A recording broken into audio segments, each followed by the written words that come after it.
Siyamek Haşimi.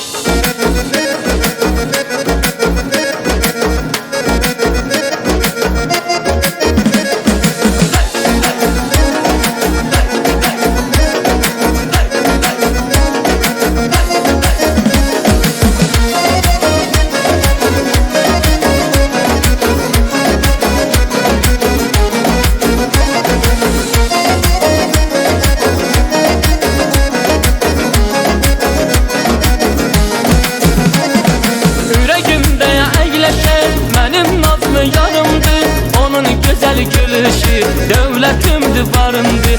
Ceyran heyran koyan gözler benim olsun. Dünya boyu dünyada ellerim benim olsun.